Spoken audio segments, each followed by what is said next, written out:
Okay, so a question like this, it's best to write down what you're dealing with first of all. So when we deal with the multiples of 3, we've got 6, 9, 12 and 15 from that list. When we deal with the multiples of 4, we've got 8, we've got 12 and we've got 16. So in order to put this information into the Venn diagram, the first thing you look at is which elements are common. And we see that we've only got the one, 12. So 12 goes in the middle section there because it's in the circle for A and it's also in the circle for B.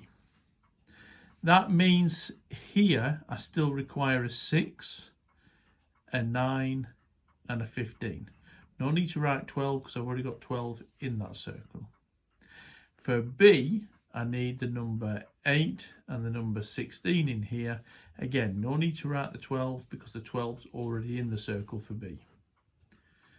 So I'll list the elements of set A. I have done. We've got that as 6, 9, 12 and 15. Part B. Now in part B, it says, that stands for or in the work that we do here, and it says that we need to list all those that are not in A. Well, I haven't finished this off yet because whilst I've listed what's in A and what's in B, what I've not listed is what's not been used, and that needs to go on the outside. So 7 wasn't used, 10 wasn't used, 11 wasn't used, 13 wasn't used, 14 wasn't used. So they're all the elements that were not used. So when I say not in A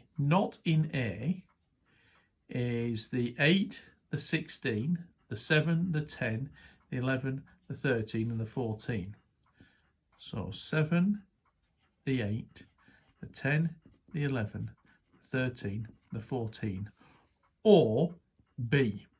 Now B has 2 elements that I've already written down, he says, not writing the 16 down. And I also don't need to include now the 12 because or means you can include everything that you've just mentioned. And there is our answer to that question. Number 2. So in this second one, we list first of all the elements that are in A. So the even numbers, we start with 12, then we've got 14, then 16, then 18 and then 20. The square numbers, well, we've got 1 times 1, 2 times 2, 3 times 3, and the first one that's in here, in fact the only one, is 16. So listing the members of A, I've done it. Now I can see that 16 does belong to both sets, so 16 does go there. However, A needs to include 12, 14, 18 and 20. Now B has 16, but there are no other elements included, so that's it for that one. But I have not used 11, 13, 15, 17, 19 or 21. Now this one is a bit more challenging compared to the last one because that symbol there stands for and, which means it must belong to both.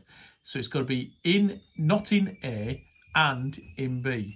So not in A and in B is that, which is no elements.